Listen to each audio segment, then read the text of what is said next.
Microphone check, 1, 2, what is this? It's the 5'7" assassin in the podcast business.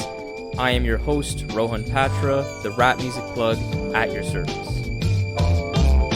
Here we are again at the end of a rainbow. The Rap Music Plug podcast presented by QLC TV is the remedy to the I don't have anything good to listen to problem.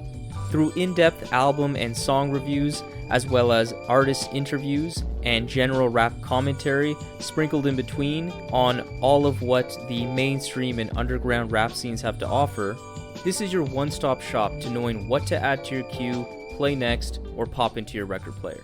Welcome to the show. Welcome to the super-powered team-up the hip-hoposphere has been calling for. That's right. This is the Rap Music Plug. He's our Psylocke. He's slinging blades from his mind. Ro. And we've got Roger, Camo bucket hats as our Gambit. Finger gloves, jacket, ready to go. And I am your host. I am your humble nightcrawler of the situation. This is Dan O. I represent Freemusicempire. This is our Sleep Sinatra summit that we brought together from the discussion online just after DIVINENATION, which is his third release of the year. It is May. I'm not even sure he's done. I don't think he's done. So thank you for joining me, gentlemen. I appreciate taking the time from your day. Appreciate you having us. Yeah. Good to be here. Roger, I'll tell you. Everybody says they want to live in nature until you go on a walk and you come back with 6 ticks on you. That's not good. Lyme's disease, not a joke. Nature, you're getting dissed. So anyway, Roger, what was your reaction to Sleep Gloriously when it came out? Did you hear that when it came out? When did it come out? April. You said it that end of March, April. March, April. March. So, I think March. I think you're right. I heard it. Yeah, I heard it around that time. Sleep Gloriously. I thought my first reaction was I wasn't as enthralled by it as I was by Routes. Yep. It seemed to meander a little more conceptually. And he seems a little underconfident in his vocal approach, but I came to sort of appreciate that he doesn't have the same vocal approach every time he makes an album. Yep. And that subtlety is a significant strength of his. And that sounds like a cop-out, but I think in his case it's singularly true, that the subtle variations in how he approaches actually just rocking on the mic make his albums distinct. So Sleep Gloriously is something I came to appreciate with repeated listens as I just got into the intricacies of his delivery, which turned out to be a lot more interesting than the previous releases. But initially I was thrown off. I was thrown off and a little disappointed, but that happens with artists who put a lot of thought into their music. So I'll say that. That's such a great summation. It came out March 5th, by the way. March 5th, according to his Bandcamp. So I think that's a great description in terms of, I was overwhelmed because it was like peanut butter on peanut butter to me. It was like so much what I like. He has a very soulful voice, and Ed Glorious is just the king of like those tight sample loops. Where the people are screaming, just like hitting the high note of you can almost see the Stax Records artists like sweating, hitting the high note, and then cutting that fragment and just making it go the whole time. So it was like soul on soul for me. It was like a warm blanket, and I just fell into it. Um, Bro, what was your Sleep Gloriously take? I feel very similar to how you kind of put it, the soulfulness in Ed's production, and I think that was probably, yeah, that was my first introduction to Ed Glorious. Actually, was that album. And you're right, that classy boom bap feel with all the soulful samples, it just played so beautifully.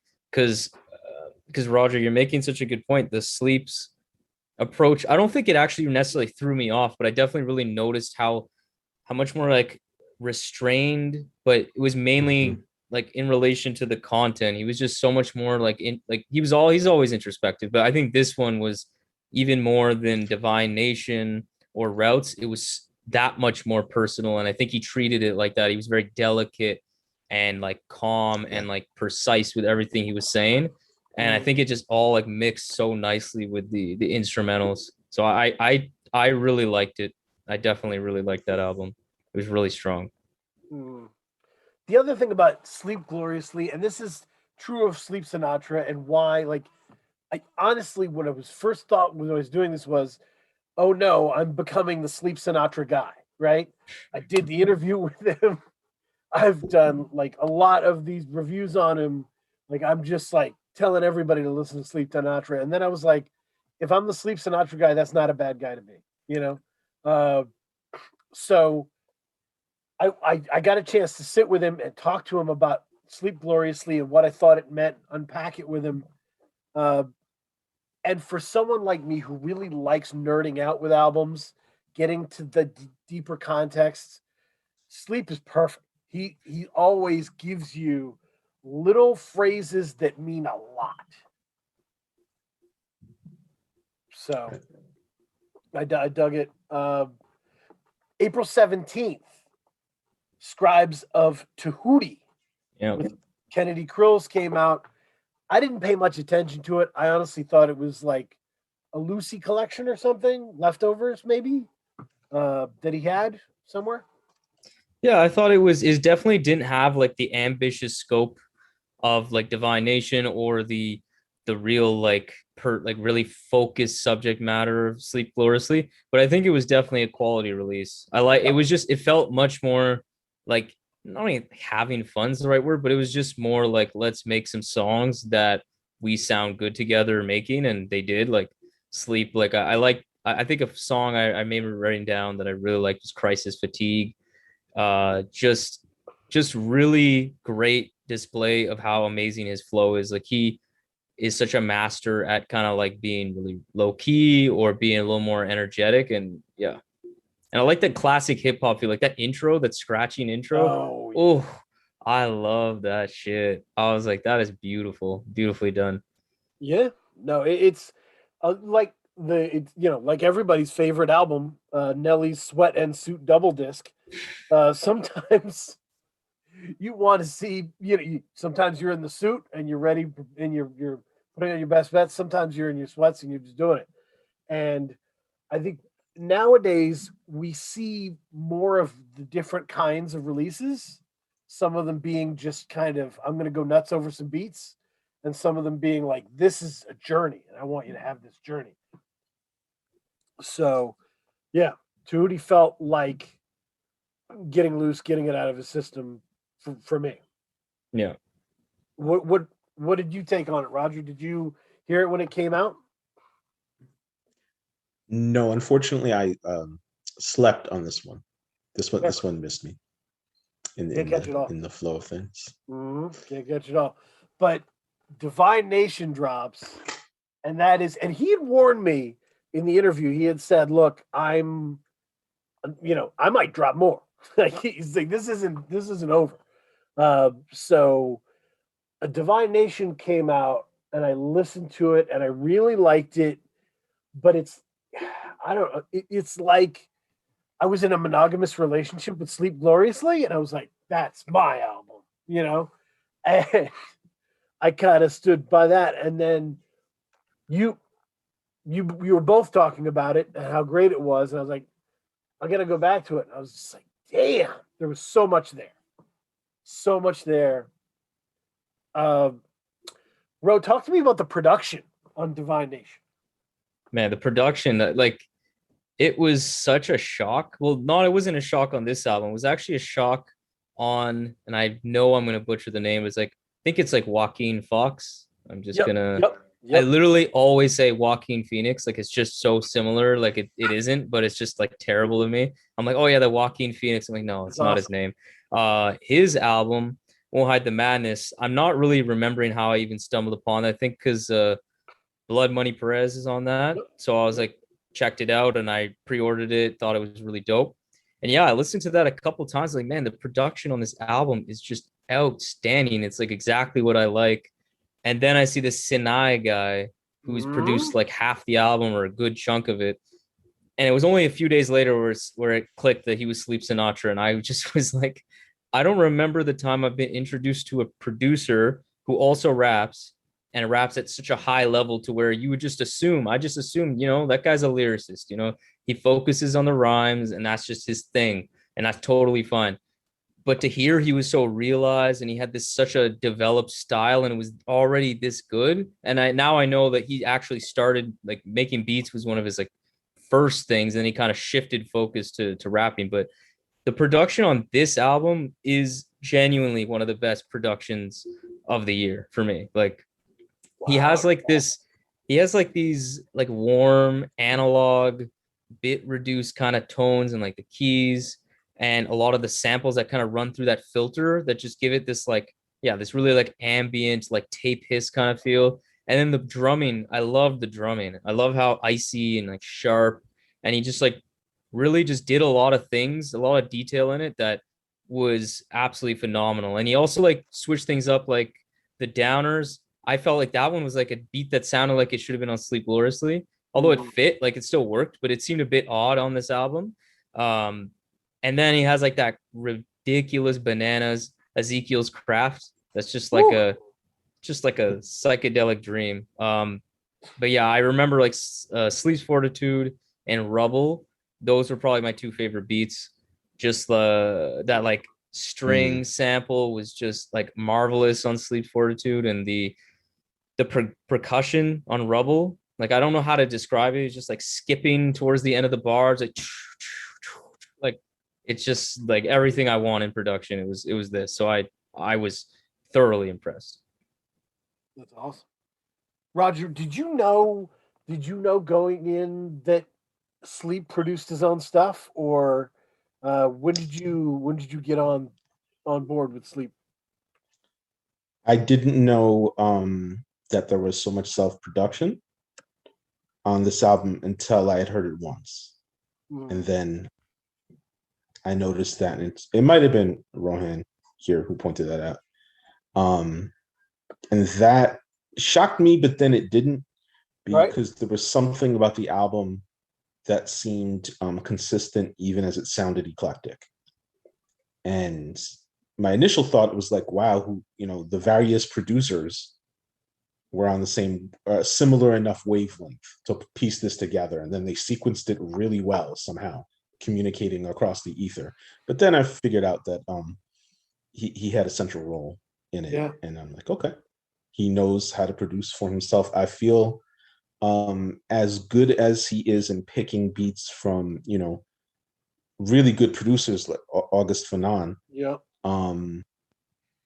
There are times over other producers' beats where I felt his performance could have been a little sharper in a technical sense, or he made decisions that were interesting, but not necessarily aesthetically the best. But on these beats, I just felt like he was just in those pockets in a way I hadn't really picked up on before. That's just my take on it. Yeah, I wrote when I wrote the review of Routes, right? I coined this term Dragic flow. It's a celebration of Goran Dragic. And I was like, basically, Goran Dragic is a kind of point guard you can just give the ball to and you're not worried. It's going to take care of it. Mm-hmm. And that's kind of how I feel about Sleep, right? You can hand it to him, you're not worried about it. But on Routes, I thought he really kicked it up a notch. The hooks were different, right? And he was getting a little more bluesy with the delivery and stuff like flawed design, all some of these things where he was really working his voice and working the hooks in different ways. And I thought it kind of kicked things up a notch. And I think he's been growing and learning and getting better and developing. So I can see him learning lessons and getting to Divine Nation, if that makes sense. Yeah, that does. And I feel the same way. his songwriting on this is Go ahead, something man. that I actually noticed too. Was a pretty steady improvement. Like Sleep's Fortitude, that track again. The hook on that I think is the best, the Yeah. smoothest, the most catchy thing I've heard him do. And I was like, damn, I think he's really been improving that. I've noticed that as well. So I was impressed in that sense as well. Hooks were highly meaningful, highly condensed on this effort. They were just very well crafted. I'm glad you talked about how meaningful they were, because some of these hooks. I mean, you listen to what the hook is about. It's really unbelievable how much he can do. I think one of the what I was kind of taking notes on was traits that Sleep Sinatra has that I really enjoy. Right, characteristics. The first one I put down was efficiency. Mm-hmm. There's not a word wasted, right? He doesn't have any of these kind of lazy Like filler bars bars, yeah. that you see people repost and be like, oh my god, he just rhymed chicken with chicken. What is going? You know what I mean? He everything means something, and when you grasp it, when it hits you, it's like, ooh, yeah. And some of those tracks, they hit me right off the bat with how deep they were. I have a lyric from my favorite song of the album, "The Downers." He says, "Hung over our heads like it's a thick noose. Kids picking and choosing from either dreaming or getting loose, while America pickpockets our identities, alienated labor, a false sense of the remedy." Yeah. He hit a lot in that. And when that song ends, I gave like a literal sigh, like whew, we did a lot there, you know? Yeah. He had a lot of lines so like that. What were we saying, Roger? I was going to say on that set of lines in particular, he's able to perform a kind of analysis that doesn't always come across so efficiently in hip hop, although hip hop more than other genres tends to tackle it. For me, those lines had to do with kind of racially specific nature of capital exploitation. Yep. And the class cleavages that come out of it. So when he's talking about labor, he's pointing out that even when you are cast aside as surplus labor or a superfluous labor force, right? After your worth to the American empire has been exhausted in terms of your productivity, the capitalist system still finds a way to extract value from you, even in the realm that most people assume is merely cultural. It still becomes a real value right in the world. And other artists in the past have been efficient in pointing this out. On Nas's debut, particularly on his verse on Life's a Bitch, which always gets overshadowed by AZ's, but is actually a lot more meaningful. We'll get to that later. But that was the first time I can remember like that level of analysis being executed in rap. And it's just really refreshing to hear someone in 2021 take on that level of ambition, but with so little pretense. You could miss this if you're just listening to the song and enjoying it for its more obvious qualities. So, So good. those lines stood out to me as well.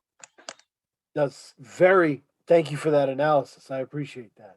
Ro, what were you going to say? No, what I was gonna say is that I think he has a really good, like you said at the ending, the pretense. That's what I really like about Sleep is that he's very efficient, like you said, and he just says things in a way that have a lot of deep meaning, but they're also pretty digestible. Like they're not like super heady, complex word choices all the time. And it's not always this really like obtuse thing to where you have to be like an absolute like sociologist or something like that to understand. And he also mixes it too with some like nice, clever tongue in cheek. It's not necessarily, I would say, funny, but it kind of is like the line. I think it's the first line on this whole album is like "Hail a cab," like I'm trying to flag a taxi down. Like that's an earwormer, but it still has like a meaning to it. It's just funny in a way. I find like because obviously J. Cole's album came out recently, right? And I find like Sleep does what J. Cole and J. Cole's fans think he does, which is like that I was common about to man. say this. I was Yeah, about to yeah, say I this. love it. I love it. I was He about to break does this spell. he does that common man. He has that common man role where he says things in a way that people from various backgrounds can digest it, can learn. He doesn't do it in a judgmental way either, and he kind of just meets people where they are, but he's actually saying something very insightful that isn't just surface level. And I find that's where J. Cole, I think, attempts that, but he just doesn't have the knowledge, or he doesn't communicate it. I don't know if I'm not going to say he doesn't, but he doesn't communicate it in a way to where I'm like, oh, that's really interesting. I'm just like, okay, you're saying something that's like nice to hear. It's like cool. You're like agree with me, I guess, but it's not like I'm getting anything from that. Yeah, Rohan, I think that's sharp. I think one of the reasons that Sleep is successful at this is because while his choice of language is appropriately accessible, what he doesn't delve into are cliches. Some rappers will string together aphorism, bits of folk wisdom, commonly assembled phrases, bumper sticker style slogans. Busta Rhymes does this for whole albums. Yep. Which works when you have like a highly stylized MC like that. It works. It makes the songs meaningful. Yep. It makes you want to repeat them. When you're talking about MCs that are trying to speak to social realities, like Rohan has pointed out, it could make for some really probably unintentionally shallow kind of poetry. It can result in that, but Sleep chooses simple words but does not choose words that are highly expected or predictable, and that makes an enormous it's very subtle to the listener's ear, but it makes a huge difference when it comes to the meaning of things. So good. I was going to build on, say everything your explanation, Roger, of what that meant, the downers, but presented in almost a crime writer's efficiency. I think like crime writers, they really try and explain an entire character in a paragraph, right? Boom, here's this sentence, here's that sentence, and like you're in the setting, and now boom, here's the point. So that's a good observation, because going back to what I was saying about Nas's sort of innovation in this field, the thing that Nas did that was different from everyone before him, instead of just saying the US empire and capitalism is evil because it treats us poorly and reduces us to slavery, he explains concretely the method by which that happens, and then demonstrates how that same exact method of hyperexploitation is used when people move from the streets into the music industry, into the business of selling music. So with Sleep, it's interesting that you say that the important thing here is that he I don't know if it's his lived experience. I don't know the gentleman too well. You've spoken to him. If he hasn't experienced firsthand trying to survive in an underground economy, he understands it intimately. Right. And Yes. he's able to speak about it plainly, without glorifying it, without romanticizing it, but talking about how the plight of most working people is beginning to resemble that kind of life or death hustle, those kind of compromised choices, those kind of hopelessly bleak scenarios. Yeah. And it's really important for rap music to do that, because rap music never went through a phase where the majority of the participants doing it ever got comfortable doing it. It's always been hyper exploited from jump. So there's nothing to recover, right? You got a couple of billionaires who've emerged in the last couple of years, but most rappers and most of the people that rappers are trying to talk to right now in this world are attempting the grind that Sleep describes in minute detail. Yep. And it's important that there's some rappers who stay true to that.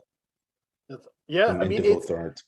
I've said it before. I think rap music is one of the only places where America openly discusses poverty. The rest of the time, we're kind of trying to not do it. But so going back to the smoke, we're going to throw at J. Cole a little bit. And I've heard a lot of J. Cole. I've been covering him for years and years and years. I've heard everything. What I would say is, whenever you have these hives, right? These internet hives that are like completely dedicated to these artists. And when the off season came out, the hive was like, this puts him above Nas. Like the off season skit, now he's better than Nas, right? And you have to look at that hive and don't think of them as like sick or deluded. They need something. They're looking for something to follow, a set of characteristics. And I think Sleep has what they think Cole has. The efficiency that Cole does not have. He does not have the efficiency. You could Google bad J. Cole lyrics, you've got lists for days. It's been rough. But he also has, and this goes into my next personality trait, he's got what I'm calling a Ka-like menace. So Ka always felt to me like a tough older uncle who came from some shit and is now wiser and is going to tell you some horrifying stories for a while. Interesting. And that's kind of the menace, the distinguished menace that Sleep brings to a track. Someone who used to be nefarious, but he now wants to be a better man, but don't test him. The old instincts will come out. But with Ka, you can't miss it because Ka really telegraphs that aspect of it. Sure. Yeah. And I'm not saying that that's not disrespectful. Ka is masterfully good at that. And then he incorporates, the Greek and Old Testament kind of motifs into it. So it has this the sense of importance to it, this sense that you should pay attention to it. Sleep doesn't do it in that way. Sleep does it in, I don't even want to say every man. I don't think it's entirely every man, but there is an understatedness to it that I think a lot of people would miss, not because I think people are dense, not because I don't think people can connect to this material. I just think there's a tricksterish element here. He's sitting you down. Maybe he's next to you at the bar. He's going to rap to you in a real way. And you might be 45 minutes into it until you notice that he's said some things that delve a little bit more deeply into a complex issue than you expected entering. At least that's how it worked for me. Yeah, no, I think there's a direct kind of, when you're talking about Ka, right? Street poetry meets samurai, street poetry meets chess, and it's understood what's going to happen. And with Sleep, it doesn't seem that direct.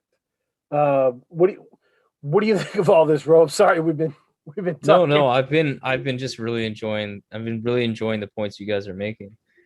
I see that subtleness too, because I would say my first real introduction to Sleep was not too long ago. It was with Routes, and Mhm. when I remember listening to it, I remember I went to at least 2, 3 listens before I started to pick up, because especially I had no context on him really. I know who he collabed with. That's about it. And I was like, Exactly. am I missing something? Because it actually sounds like he really is talking about a lot of stuff that, a lot of like a really tough past, some things he had to do, some decisions he had to make. I know with routes specifically, the thing I always took from it is like it's a lot about just like difficult decisions and routes you have to Yep. take in life. And that doesn't come across because he doesn't, like, I think it comes back to, like, he doesn't pander. Because there's No. like, I'm not saying Yes. all people do this when they're more direct, but there are rappers who just kind of like throw in aggressively literal and direct street subject matter just to like kind of like fill in a box to grab fans. And Sleep doesn't do that because you can tell he treats that with care, and he treats that with respect, and he doesn't like try to glorify it, and he also doesn't try to like put it in your face as if it like means more or less than what it means. It means exactly how he says it, and he likes to control the narrative, I think, of how he's perceived. And like you said before, he avoids the obtuse attempt to kind of foreground it in unnecessary abstraction as well. And that's Mhm. the He does key. both of those things. That's not easy. That's not just on a poetic level. We're not talking about simple things at all. No, and the that's the key thing, is because when you put all this work into all these layers, right? One of the first things you're want to do is get all your credit. It's to say, look, this shit is smart, you know? Yeah. And he avoids that. But look, but listen, he's wise to that. Mhm. Okay, so he says the black man has been weaponized, deemed ruthless. White liberals want a photo op just to prove shit. He That's still the knows downers, isn't that, it?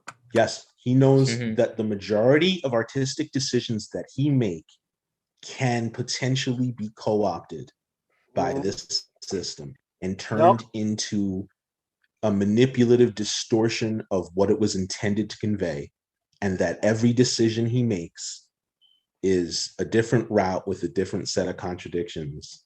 This is there's an intentionality here. Mhm. I don't know. I actually didn't hear the interview you did with him, but I'm going to check it out. I don't know if he spoke on how intentional he is about writing his lyrics. A lot of artists will play that off and say, "Oh, I just wrote it down. I threw it down. I just let the fans say these things." But I mean, on this album at least, and definitely on Routes as well, um, without the sort of telegraph of the Right. themes, he is doing things in a consistent way for us to remark upon the Yep. patterns. And Yeah. I have a lot of respect for that. I have a lot of respect for that. One of the things we talked about in the interview was this kind of industry of pain, right? This kind of, and I don't want to call it a UK industry of pain, but some of it is a UK industry of pain, where there's like UK rap labels who are putting out like street stuff, and the more painful it is, the more violent it is, the more higher it sells for. They're kind of like goon rappers in fancy sweaters, uh, charging hundreds of dollars. So, and we talked about it, and we talked about like white people listening to street stories and just kind of hunting this pain. Mhm. Uh, and I just knew he was the right guy to talk to about that. I don't know. I just knew it. And it was an incredible conversation. And he was super aware. Like, it was like, if you're not acknowledging the person, then you're not in this for the right reason. Yeah, I think Mhm. that's well said. And it kind of is a similar concept when people talk about these topics in movies. Like the common thing is, if all we were done with the slave movies, that's what like a lot of, like, I'm not saying it's right or wrong, a lot of people feel that way that are black, feel like Mhm. they we're kind of not towing the right balance here. And it sounds like to a lot of people that we're just kind of profiting. This is again becoming an industry of pain, and that's like visual too, and it's to a larger scale, I would say, and money wise too. So I think again, when we think about these kinds of topics, Sleep proves that you can tackle these topics with the respect, but also the nuance, because it is always kind of like a contradiction. It's not like talking about these things is inherently wrong. It's not like talking about things in a very direct, like grime or something, like a lot of trap music does this. It's all in the details. It's all in the framing. And I think Sleep is a master framer, if I He can put it really that is. way. He knows himself like on a natural level. Like there's he says, "Stay rising and won't lapse. Energy of the youth and wisdom of an old cat." Hermes. And I just like, how do you're the one who gets to sum yourself up in such incredible way. But yeah, it's because I remember somebody saying like, "How old is this guy?" When I had him listen to him, and I'm like, I don't know, man. He could be 28. He could be 45. Right. I don't know. Kind of an eternal. Yeah. Yeah. So it's Ro, talk to me about the voice, because one of the traits is the thick, rich soulfulness of him. His voice, his passion and emphasis are soulful. His ear is even more soulful. So, well, how do you take the voice? How do you take it on Divine Nation? I think Divine Nation, it's really funny you mentioned that, because I had a note down, because I think it was so subtle, but I think it really spoke to the intimacy of the record and the rawness. In general, he tends to mix his voice in a way that's like very like sounds like it's very close to the mic. You hear a lot of the I think not dissonance. There's that word where you hear the S's on a mic. If anybody knows that word. No one knows it. Anyways, it's a thing. It's a common thing. And that's why you have the pop filters a lot on mics to kind of reduce that. Right. Yep. And there's a line on Sleep's Fortitude. I think it's when he says white passing, that line whenever he says white passing something.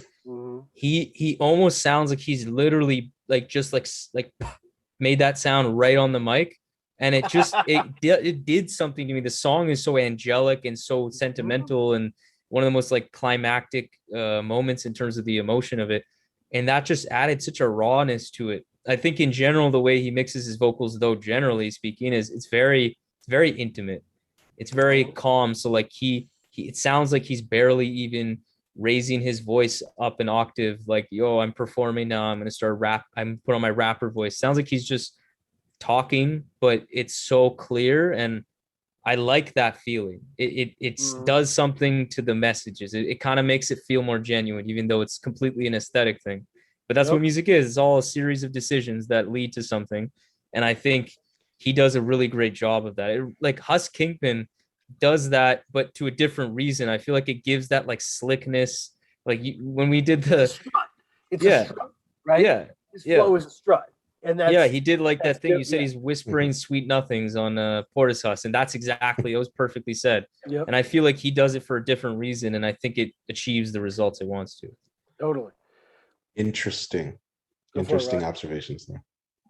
Oh, I was just gonna say, the fact that on that track that you mentioned, Rohan, that he was speaking in this deceptively plain way, and sort of eschewing the idea of being over dramatic or using a lot of flair to draw attention to oneself. I thought it was interesting because it sounded like that verse was aimed squarely at Logic. If I read it correctly. I have that line down. That's a beautiful line. Damn. Because he says, the comment about white passing, and then towards the end of the verse, he mentions, "I'm the only Sinatra." Yes. He says something about being the only line. It says, "So I'm gonna keep my logic on a swivel. It's the only Sinatra gaining props that's original." And I thought he was going at Nancy Sinatra. I was like, oh, the boots are made for walking. This is a mess. I don't know if he was going directly at Logic. I think he was going directly, at least for a good portion of the album, or not the album, that song, on the idea of Logic, though. That kind of like the white passing, all of those ideas of how the industry kind of favors certain artists and doesn't, and kind of it goes to the hyper exploitation themes that he always talks about. The institution of Logic. Yeah, the institution of Logic. I think the target of Yeah. Because if you look at the problem people have with Logic's bars, it's that he has super simplified, adorable bars, and that so you can kind of put them anywhere, right? You can put them at the end of Rick and Morty, and it's cool. And that's got to get on Sleep's nerves. Like, he puts so much work into all these things, and so that's I understand that. That's it was a heck of a thing, and but you're right. He's so slick that you might not even catch that. You know what I mean? That this Logic thing. You might just think he was clowning Frank Sinatra, which he was, but on the side. See, one of the things that I think makes Sleep an important part of 2021 music, period. And we've kind of talked around it. He's self-sufficient while fitting anywhere, right? He lights up guest spots on albums while making his own beats and putting out his own projects with minimal help from others, right? There's no big names on any of his stuff. It's not even something he desires, I think. He is self-built proudly, and the skills he's gained himself. And so he wants to do it himself. And there doesn't feel like a lot of compromise in there. Does that make sense? Yeah, I think that does. He says, Here you go. go ahead, Ron. No, I was saying I agree with that. And one of the thoughts that I had was that 2021 really put the Sleep Sinatra brand at a new level. Because now when I see featuring Sleep Sinatra on someone else's song, it gives me that feeling that all the great artists, all the ones that I have very high confidence in, it's like, oh, not only do I think the song's going to be like legit good, but it legitimizes the artist too. I don't have an example on the top of my head, but if I hear an artist as featuring Sleep Sinatra, I'm like, oh, this artist must be pretty dope. Like, Sleep doesn't just throw out verses for money. Like, he does it for artists that he fucks with. And then simultaneously, and it happened with Teller Banks, actually, because I saw him on Routes, and then I heard him on Sleep Gloriously, and he killed both his features. Yep. And then that made me think that kind of he has that effect on his features on his albums, where I'm like, oh, Teller Banks must be someone I should check out. And I did, and I was impressed. He has especially that project with Ed Glorious. I love that one. Oh, and yeah. I think that is not, again, I'm new at least to end of 2020, started 2021 to him, but I already see that growth. I already see that journey. And I think he's really kind of solidifying himself in this year. Definitely. What were you going to say, Roger? Oh, I was going to say, regarding self-sufficiency, I feel that on this album, that concept is tied to a class imperative. So on Rubble, he says, we the answer. And he's talking about the lumpenized working class that's been pushed out of legitimate work and has had to make decisions that the mainstream society considers immoral. Just to eat. He says, I've been chiseling with these mouths to feed. And chiseling is a very intriguing way of describing making music for a living. It's not the typical analogy that rappers would drop, but in his sense, it makes sense. And then back to Technicolor. When your brain's a commodity, they want a piece of intellectual property. Guard your ideas, stay rooted in sovereignty. So rappers before him had figured out that there's a hyper exploitation that occurs as you go from the streets into the studio. But rappers in the past have kind of chalked that up to the way that things are, that's a current system-wide phenomena, and it's here to stay with us for a while. In tracks like Rubble and Technicolor, Sleep is describing the situation as all of that is on the decline, right? Kind of like how, you had that Fondulum raucous era of rappers that forecast an imminent apocalypse of Right. that exploitative industry, and anticipated the ability to be independent in its wake. And Sleep seems like he's talking about what actually happened after it actually eventually did implode upon itself, and what the sort of emerging contradictions are now. It's a very current record in that way. It's very attuned to what's going on in the moment. I mean, and to build off that, I was just listening today. He has an album called No Anthems, and it is dedicated to Mahmoud Abdul Rauf. And specifically because Mahmoud Abdul Rauf was one of the best and was blackballed from the NBA in 96 ish for refusing to stand for the anthem. And Rauf was on the cover, like praying. And I mean, you can really feel the connection there. That Sleep is like, I'm not moving from this spot. I don't care what it costs me. So at first I didn't think he wanted to be big. I thought he was like fine being underground and just doing his thing. But when I heard Routes and I heard how big the songs got, I thought he might have some designs on building up. And now I think he's at a little bit of a crossroads with that. That's an interesting point.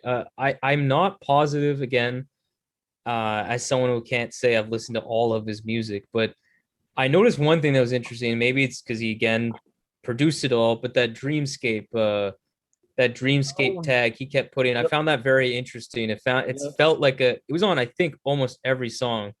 And I found that interesting because it sounds like he's building something, and one way to do it is branding.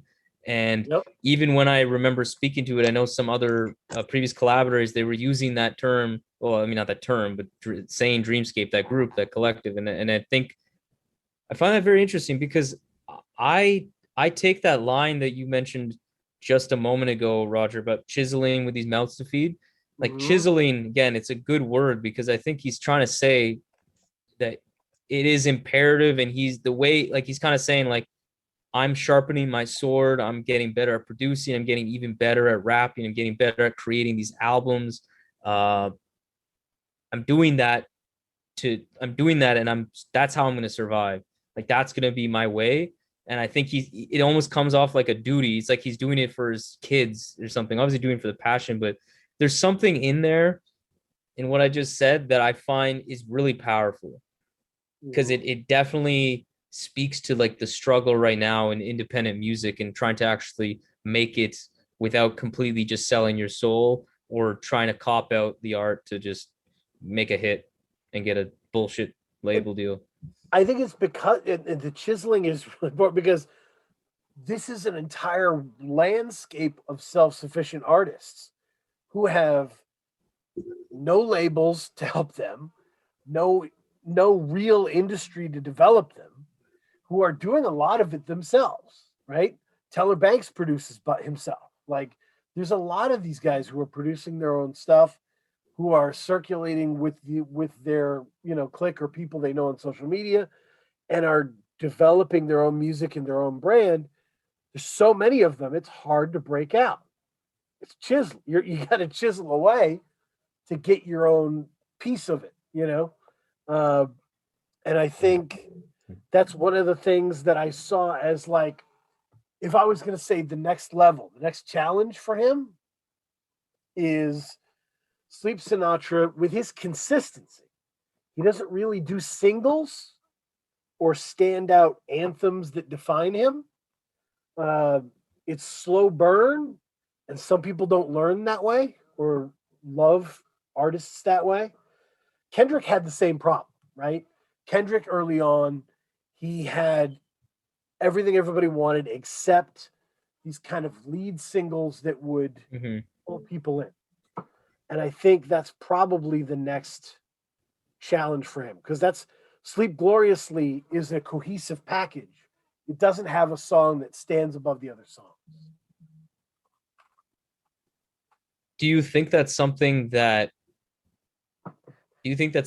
he wants? Like based on your read on him? Because I don't know, because I'm a person, and again, I don't think I'm the majority here. I think I'm the minority where an album that if I had to choose between 12 track album where 3 of the tracks are like legit amazing classics and then the 9 are just like kind of mid or just like decent Mm-hmm. versus an album where it's 12 songs and most of them are pretty like they're definitely good to really good and it flows well. I almost always want that. I almost always want I'm so allergic to listening to singles now. I'm It's with you. just it's my least enjoyable thing. If someone say, "Oh, you check out my music," it's like if you don't have even an EP, I'm almost like I'm like you have to be special for me to care. And I don't know if maybe that's something he even wants. And I'm curious to see where that goes because singles, people do singles still, even in the underground, and I think it works to varying degrees. But I'm curious to see if maybe the listener of in this space maybe is more like I don't maybe I'm not as much of a minority in this kind of realm of listeners. In the I don't think general, you I know are. I am, but I don't think you are. I mean, in general, yeah, but I think, yeah, and I am an album guy through and through. I don't know if he wants that or not, right? I think he's teased in both directions a little bit. And whatever he wants to do, I want him to do that, right? If he wants to just be like album guy making it his way, 100%. But a big song that what it can do is kind of like a slogan. It can sum up your agenda in one song, right? Uh, and if he wants that, that would open the door to new people. But honestly, that might be an old model that I'm talking about, right? Uh, Nowadays, you keep releasing, and eventually you hit. You know, I don't know. I don't know if Freddie Gibbs had a big single, right? He just kind of kept going. yeah, that's a good point. I don't think he had any. I think obviously Pinata is the one that broke him to But that's an the album. Yeah. masses, but that's an Right. album, and Yeah. he had some singles like Thuggin' that were really successful. But it was again the album that solidified it. Mhm. That's a good point. I'm not sure. So, Raj, what do you think? Do you think he's settled into this mold, or do you think there is a temptation to go broader? There could be. I don't know if it can answer that. What I would say is based on what we understand about this album, there's an awareness that every decision um, puts you across a threshold where a new set of contradictions emerges. And the chiseling metaphor works to that because you can tell by the way that he describes his upbringing and his experiences in life that he is talking about emerging as a man into this world out of humble origins, right? The rubble Yep. of late capitalist America. But then he talks about chiseling, and chiseling is a process that creates rubble. So is the point of chiseling to fashion something coherent, digestible, and marketable, to make a claim that your labor has some sort of value? Or is chiseling the creation of a new set of conditions in which you can thrive according to your own volition without being destroyed by the same process that you've been resisting the whole time? Is it creating a new set of rubble in which you can actually hide in this uncertain landscape? Like, I think he's asking that question. I get the sense of someone who realizes that, when you're good at what you're doing, there's going to be expectations that you expand upon it, that you refine it, that you bring it to a larger audience. And he's also aware of the destructive possibility of going through that process and the soul crushing Yep. possibility of this becoming a job, of it being dictated by someone else's will. Right. And there's a certain wariness of that too. So I think those things are all at play, and I think that's what makes this album special. It's just been a long time since someone has devoted this much effort to these themes in this plane, accessible but still complex kind of way. It just doesn't happen all the time.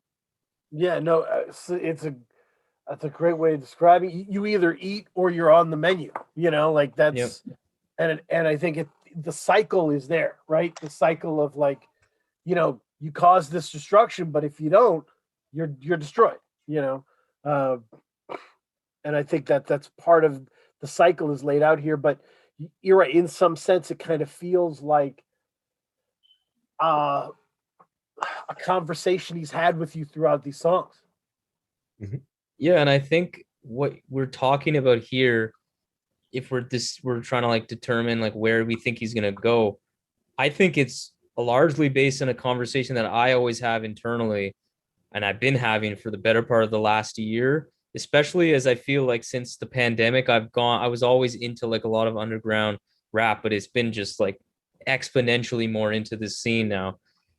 I'm very curious to see in the future, in 5 years from now, will we get a more fragmented or siloed hip hop landscape where the underground is really focused on like just being self-sufficient. They're not worried about like to these ideas of trying to make the anthem, trying to not necessarily cross over is a kind of an outdated term either, but just trying to push to have an expanded audience that's at a larger scale than most underground artists, and then let the mainstream guys do their thing?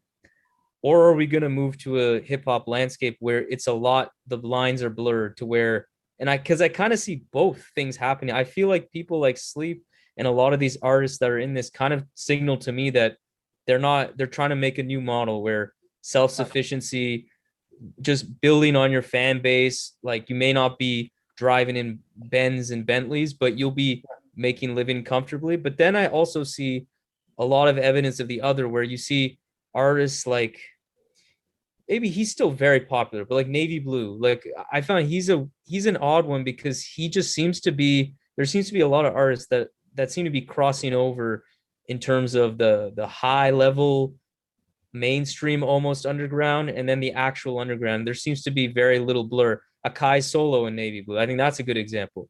Up until recently, Akai Solo, I don't think had that profile that Navy Blue has, but they just make an album, and that kind of thing seems to be happening. So I'm curious to know if those lines will blur or it'll go in the other direction. I think both things are happening, and I'm not sure which one will emerge. It does feel like a second economy, right? Like Young Thug and Sleep Sinatra don't seem to be on the same planet together. It's that's just how it is. Where, yeah, it's a second economy, but thinking about like word of mouth and how word of mouth has elevated through the underground. Like Billy Woods has been putting out albums for a long time, and people like I wasn't aware of. A lot of people weren't aware of. But there was a word of mouth movement that came about of like, you got to hear this shit. This guy's amazing. And maybe that happens for Sleep Sinatra. I hope so. He's in Nebraska and he's not in New York. And I think that works against, I think regions still are a thing, right? And if you're in New York or LA, you've got more footing. Just how it works. But I don't know. It's yeah.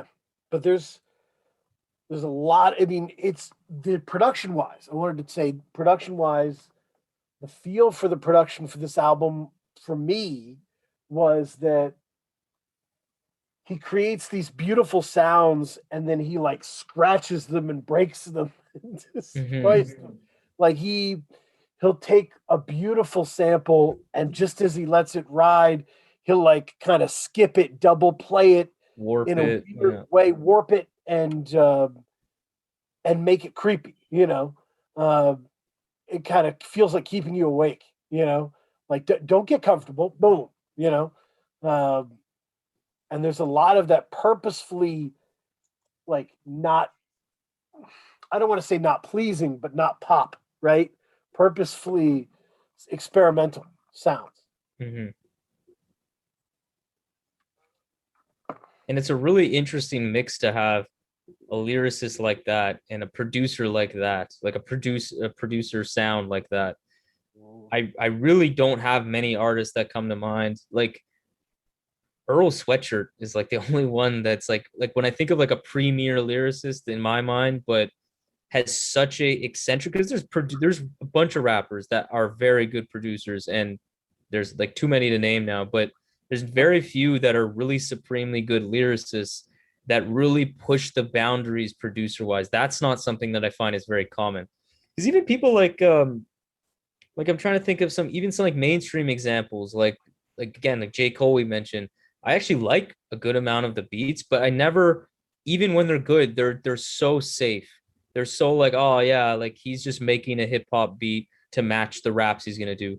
Whereas this kind of producer rapper is, I'm making a beat that's like challenging, that's pushing the boundary of something that is really intentional, that has like a life of its own. Like if this was a beat tape, I would have loved this. And I could never say that about 90% of producer rappers. Navy Blue, like they have an identity. I guess that's where they have an identity as a producer, whereas a bunch of rappers just produce decently well. That's the key difference. Yeah, no, I think I first became aware of that, like that there's a lot of great rappers who are also great producers during the mixtape era, right? Cole produced the warm up and all the mixtapes he was doing, and they were good. Big Crit, Big just Crits, really great stuff uh, with producing his own stuff. And there was just a whole class of people like, you're like, wow, he produced it too? Like, I just kept having to say that over and over again. Like, um, so this is an era of that, but amidst that, because the first Sleep album I heard was Sleeper Effect. And my favorite song on it is number 7, I think, On Earth as It Is, which is a great song and a great sample, but it's very like he pulled the sample, he made it work and made the track. This feels like him playing and experimenting with how he can do it more. And it fits what he's trying to do lyrically with, the simplicity versus the depth in an interesting way. So, Roger, is Divine Nation better than Sleep Gloriously for you? Yes. Yes, it's a more successfully realized at the lyrical level, and I find it more interesting to listen to, and that's without denigrating the other album. Sure. I just find it to be more successful, and just it's more in the moment for me in terms of its social relevance. If I know that sounds weird because they're both very recently released, but for me, it just, what he said just resonates so specifically with I think is going on in the world. I just have to give it to that. But both fine projects. Both fine projects. I think Sleep Gloriously is a little more personal, with Judith and with these songs about relationships with friends, and it's a little more like of him talking about where he is and how he's developed. And this one is Sleep kind of telling you about the world. And so it's why I think Sleep Gloriously is still my favorite. I love that personal journey. I love Ed Glorious's production, but this one's climbing. It's really good because it's really fun to have all of his wits at use, like just pulling everything apart and putting them back together. Good point. So yeah, what do you think, bro? I think definitely this is my favorite out of the two, and I think it's the favorite period that I've heard. I think there's a brevity and a leanness to this album that I think even on routes, I feel like I remember thinking that, like I reviewed it as well, where I thought like, just simple things. Like sometimes I'm like this beat could have just like didn't need to loop for 30, 40 and minute after the last verse. Right. I thought one thing he did amazingly well here is that the hooks were better, but they were also as needed. Like he didn't add more than there needed to be. I felt like routes, although the hooks were very meaningful, they sometimes, like I just didn't think, I think he could have just cut the hook and just kept the verse, add another verse, or kept only the verses, and it would have just hit harder. And production is just, this is very much up my alley, and the type of experimentation, but with like the knocking drums, all of the like the tones that I described are just like really something I've been really liking, my ears been loving recently. And I think it's close, but it's also, but I think I'm very confident to say I like Divine Nation too.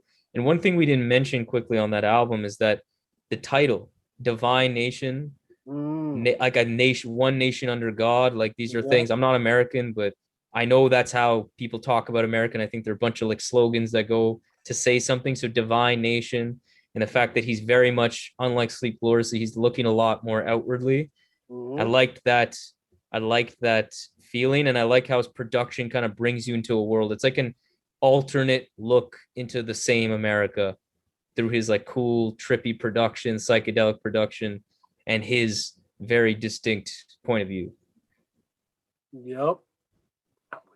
The is there anybody, if we had our pick for which what underground rap producer we'd want him to work with?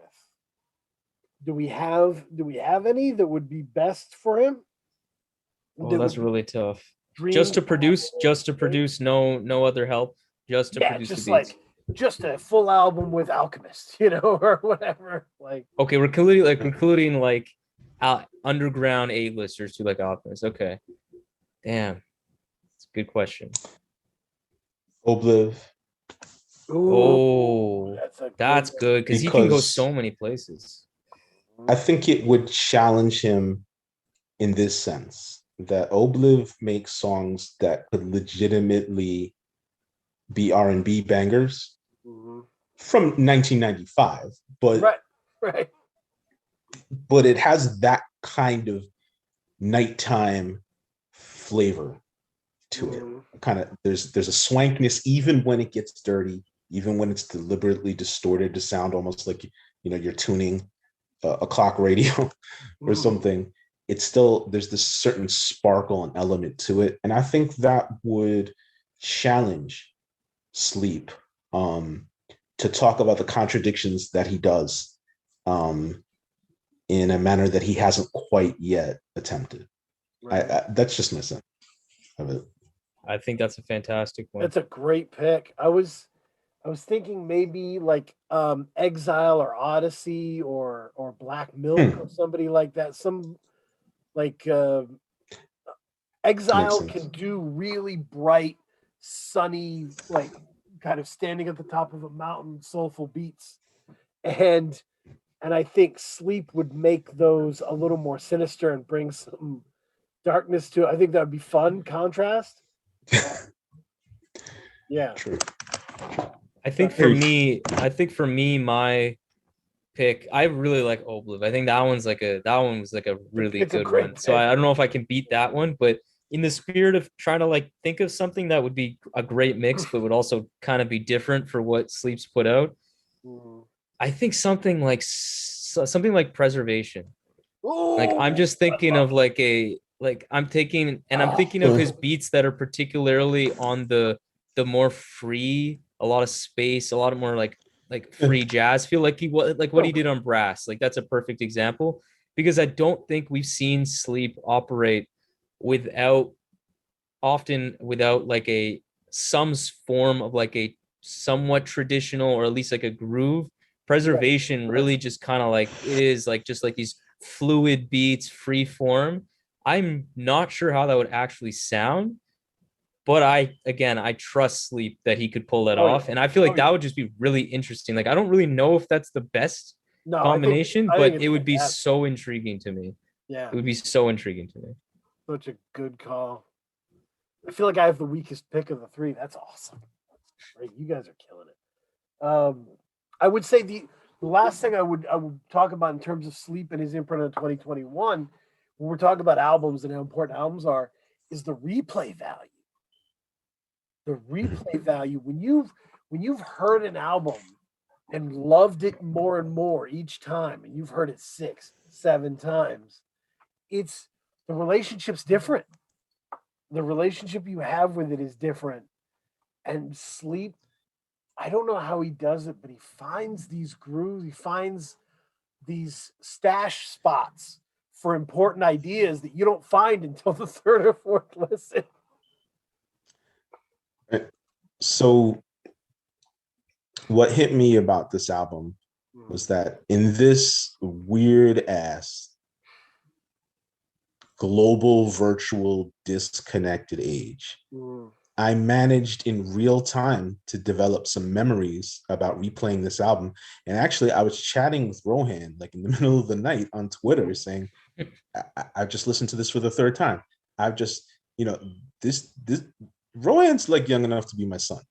Right, I just want to put it out there. I just want to show you what kind of bridges that's fair we're building here. So I say that to say that I'm from the era where we used to knock shit like this that was new and exciting in the Jeep. Yep. We used to have it on the box, on the basketball courts, the handball courts. Mm-hmm. It'd be playing at the bodega, right? Like this is the experience of being part of a phenomenon around an album. And it's not something that occurs very frequently anymore. We all know the reasons why. We don't have to over intellectualize it. Sure. But this album, because of the qualities that you described, Daniel, it rewarding multiple listens, but also being just cleverly enticing enough to draw you into that process, allowed me to experience this kind of thing in a modern form, but reminiscent enough. And not everyone's going to be able to pull that off now. And it says something about the album. Yeah, no, I think when you talk about reminiscent of the way things were, I think Crate 808 podcast just had a great crossover episode with Call Out Culture podcast about Jeru the Damager. The sun sets in the east or rises in the east, and that's like a classic album. Some people know it's a classic album. Mm-hmm. You know, the dude who did the Boondocks is like, "Come Clean's the best beat of all time," and we're like, we're connected. But like, so we would just live. I just lived listening to Jeru the Damager, but no one knew who he was, and I could never get anybody to care. But like, that was my guy because I just lived in that album and I could live in it. It was great to live in. And this definitely feels like that, like a weird hidden classic kind of thing. Yeah. So that's awesome. Epic replay value. How has the replay value been for you, Ro? Very high. I've been weird. It's been weird. The last 2-3 weeks, this album's been out for 2-3 weeks, I think. Mm-hmm. I've just only ran back albums that I've listened to like 10 plus times. It's been a weird Akai Solo, Navy Blue. I've listened to that like 10 plus times. I listened to, I don't know if you guys know of $2 Will and Iceberg Theory, Butte Chips. Yep. I just fucking love it. And it's vastly different. That album I've played, like, I'm not even joking. Like, I think 10 times in like 3 days. I've been so stressed and it's just been beautiful to kind of keep me sane. And yeah, I've just been in a mode where I've just been playing music back. I think it's because I've been really busy. Whatever I've got my hands on, I've been like, all right, I hope you're good. And I'm just going to keep playing because I don't have time to look for anything else. And the replay value on this was very rewarding. And a lot of that had to do with the production, which is not usually, even though I've liked the production, obviously Fanon, Ed Glorious, but this one really drew me because I was so enticed by the instrumentals on this. It's so up my alley, so like consistent with my preferences in music. There's a lot to chew on in the details. Yeah. Now, if anybody's looking for this $2 Will Iceberg Theory Butte Chips, Iceberg told me, think Action Bronson from a red state. And like middle of Montana, and there's meth addicts and bikers and soccer moms, and it's interesting. I think it's an album that gets better as it goes along. I think as it gains steam. So I would say be patient and get into it. But I mean, by the end, he's even sampling some really weird, old, fun stuff. Oh yeah, this is like, I think both their best work. And And $2, like one of those guys where I can't really describe what that exact thing is. Like he's very clever, but there's just something about how he flows that I know and I can guarantee, even for people like me, because when I first heard him, I was like, I'm not really sure if I like this. I'm not really sure what this is. This seems so awkward and like stupid, but then I'm like, oh, it's actually pretty clever. And there's something with that flow. It's like it's self-aware. It's just like he knows how to do that style. It's just very entertaining to me. And to bring it back to Divination, what's so interesting about it is, in order for an album to have replay value, you have to be able to get comfortable in it. And somehow you can get comfortable in Divination, even though it has jagged sounds and hard topics of discussion. The ease and humanity in which he addresses the audience makes it warm when it shouldn't be warm in a way. Does that make sense? No, it does. It really does. I also think the pretty nature of some of the samples, like it's very jagged in like the drums and the patterns and the glitchiness, but a lot of the production, like sample wise, otherwise the keys super pretty. Again, really warped, and there's always something off about it, but it's something really pretty and just like eclectic, and like I feel like I can see synesthesia. I can like see the album. It's very bright. Yep. When I hear it. Yep. No, I was when you were saying, bro, it's like it just fits all of my tastes. That's how I feel about a lot of what Sleep does. It's just it seems like it's tailored for me. I described him when I did the interview, and I said a mixture of Gil Scott-Heron and AZ. Oh, yeah, that's pretty good. That's pretty good. I like how Gil got social when he talked about politics and everything. And I was, because there was always a real warm humanity in Gil Scott-Heron where he cared about everybody involved in the story. And I think he has that in what he does. So I don't want him to be my pocket artist who's like the guy I know is good. I want everyone to know Sleep Sinatra, to be honest. I think if a lot of the people out there heard him, they would not necessarily get smarter, but feel more empathy for people. I think it's the empathy. He even tweeted it once where he said something like, I'm not gonna try paraphrase, but he just basically said something along the lines of like, how are you basically like trying to be, like on the right side of history, trying to be someone who's quote unquote doing the right thing, but you judge all of these people who come from these backgrounds that you supposedly empathize with, and you just judge them on like some of the beliefs they may have, when you simultaneously are ignoring all of the conditions to which, maybe that wasn't something that they were exposed to and all of that. I think he has a very real way to cultivate empathy that doesn't feel bumper sticker, doesn't feel like love yourself. Like it seems very rooted in a reality that's calculated and understood and genuine. It feels like him rebuilding himself into a peaceful person when he's not naturally a peaceful person. Like when people at work will say, "Oh, Dan, you're so nice," and I'm like, I'm actually a dickhead who's doing a really good job of being nice. Like I'm working really hard because I don't like that I'm not nice.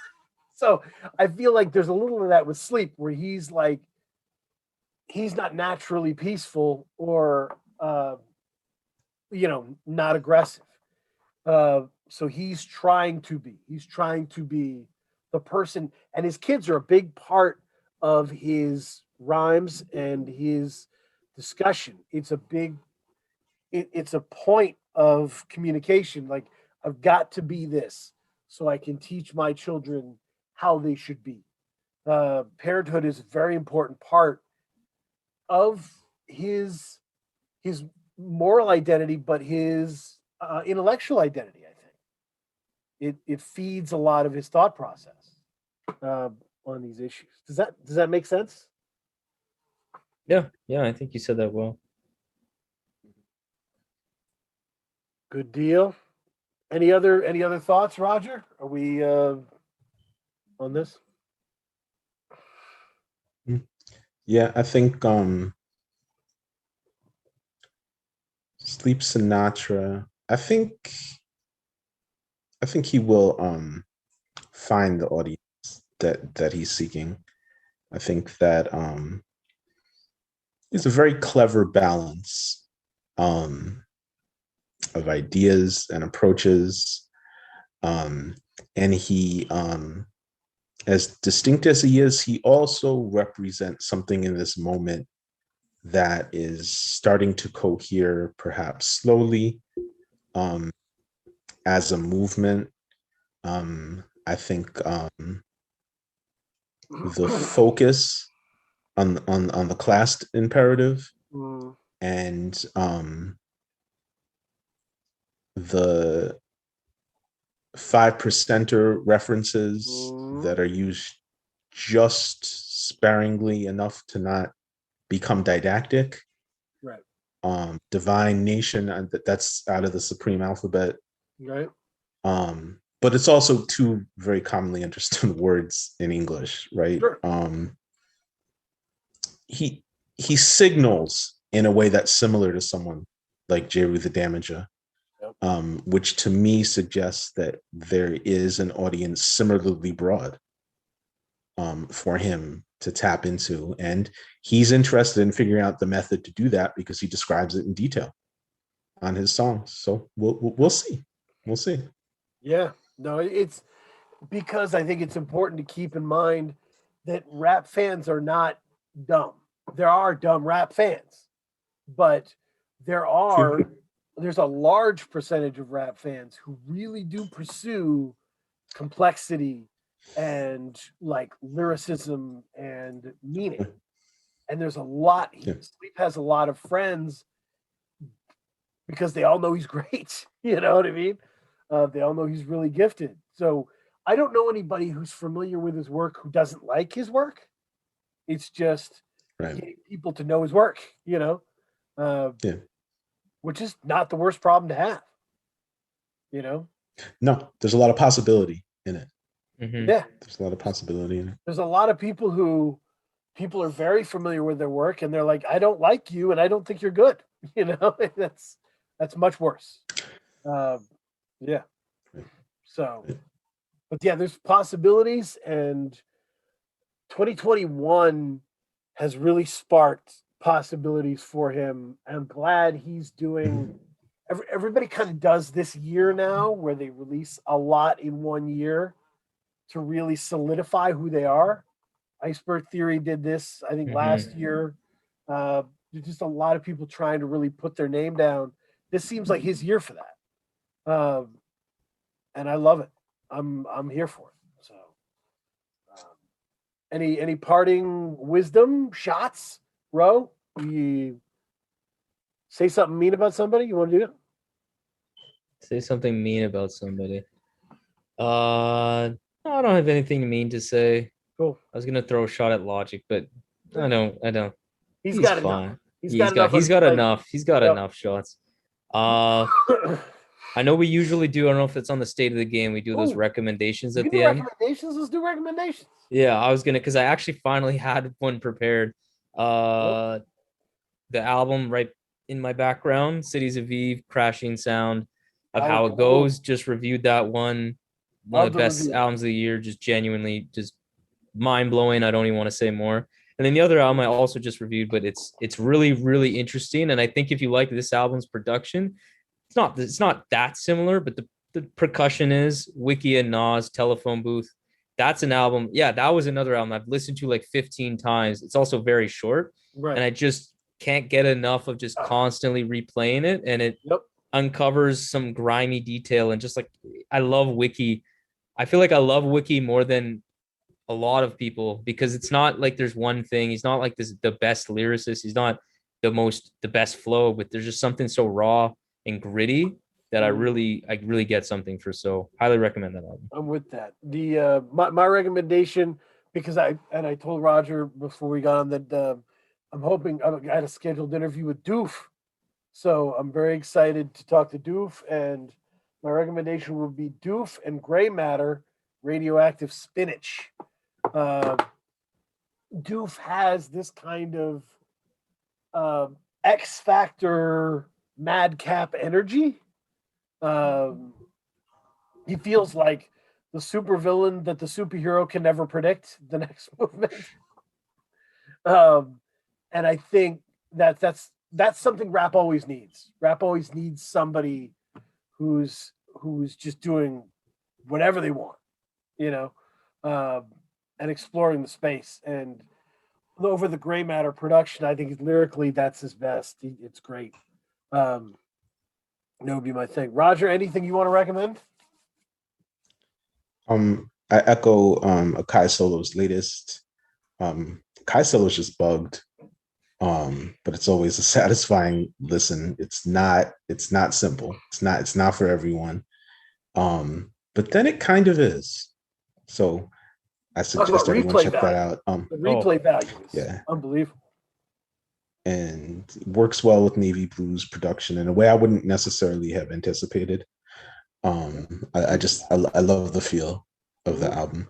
And then this one isn't one I hear a lot about, but it's Snagglepuss, Bronx Dundee. Snagglepuss is a rapper from the 90s who used to be on mixtapes, has a kind of cartoonish sounding voice, was kind of thought of as like either underground or a gimmick, but he was incarcerated for a while, came back, made some more music, puts it out quietly. I think it's with some Australian producers, so there's this weird Australian motif going through it. And it's just pure rhyming.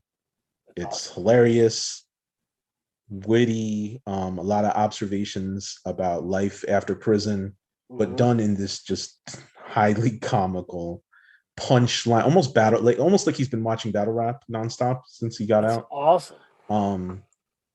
And it's short, and the production is all sounds more legitimately like a revival boom bap than others that claim that and kind of fall short. And I just can't imagine people not being satisfied by it. I'm actually surprised it doesn't get mentioned more, because nothing about it disappoints. That's awesome. I've got it. I haven't heard that myself. Me neither. I'll check that out. That's awesome. And so, I would say, parting thing, Naomi Campbell, you were always my hero, still are. And good luck to you on this new journey. So, thank you, and good night.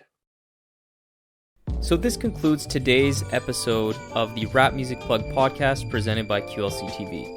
I hope this episode gave you some fresh new perspectives on the latest rap releases, as well as a recommendation for the next great rap record to add to your collection.